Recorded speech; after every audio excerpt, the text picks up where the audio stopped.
Le Conseil européen s'était engagé il y a près d'un quart de siècle à reconnaître un État palestinien en temps voulu. Mais jusqu'à maintenant, seuls 9 des 27 États membres l'ont fait. Les analystes estiment qu'il serait très utile que certains des gouvernements qui se sont montrés les plus engagés pour appeler à un cessez-le-feu dans la bande de Gaza franchissent le pas.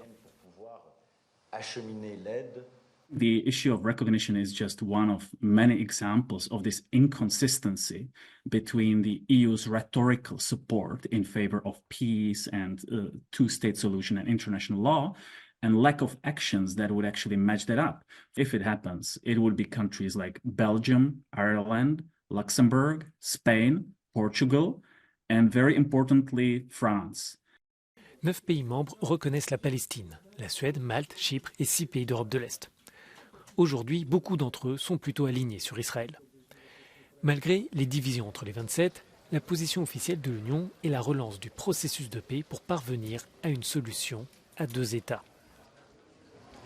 On est horrifié aussi de voir le nombre de morts, le nombre de blessés, les destructions augmenter chaque jour. On ne peut pas rester indifférent à ça. Et on doit œuvrer à une solution. C'est la seule voie possible. C'est retourner à la table des négociations. C'est travailler sur une solution à 2 États. Permettre aux Palestiniens de vivre en paix, d'avoir une perspective d'avenir. La reconnaissance de la Palestine en tant qu'État par davantage de gouvernements pourrait contribuer à renforcer la crédibilité de l'autorité palestinienne pour diriger la bande de Gaza à la place du Hamas. Mais pour certains analystes, l'Union doit pour cela affronter un autre tabou, celui de sa loyauté à l'égard d'Israël.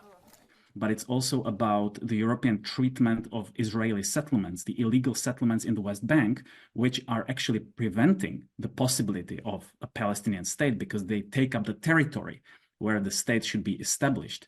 And we continue trading with them as if they were legitimate entities, and at the same time we say they are illegal. So that's just another example of inconsistencies. Près de 70% des membres de l'ONU reconnaissent l'État de Palestine. Lors du vote en décembre de l'Assemblée générale pour un cessez-le-feu humanitaire immédiat à Gaza, 153 pays se sont prononcés en faveur, 6 pays de l'Union ont voté contre ou se sont abstenus.